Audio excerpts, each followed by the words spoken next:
Were you waiting for that video on how I make an affordable exhaust repair? Here it is, baby. Not that view. Oh, you want this view. All right, so what we're doing here is we're just cutting out the bad sections. You see how, like, when I hit it with the Sawzall, more pieces started falling apart? So we just cut out the section, and then we're gonna weld to whatever's left in quality here, which at this point it seems really good because the material is showing that it's at least a 16 gauge. And I'm not going to measure it because I don't really care. But you can see here that those spot welds potentially could have a small leak under there that's just not audible over the rest of it. So that's his fault for not listening to me on the repairs that I advised.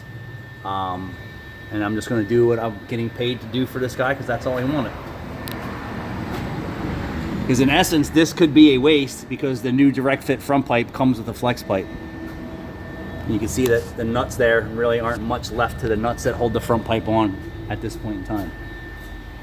So we're going to weld in a universal catalytic converter. We're going to make a universal flex pipe. We're going to weld this up, and my work will be leak free. The customer will have to make his choices. Thanks for watching.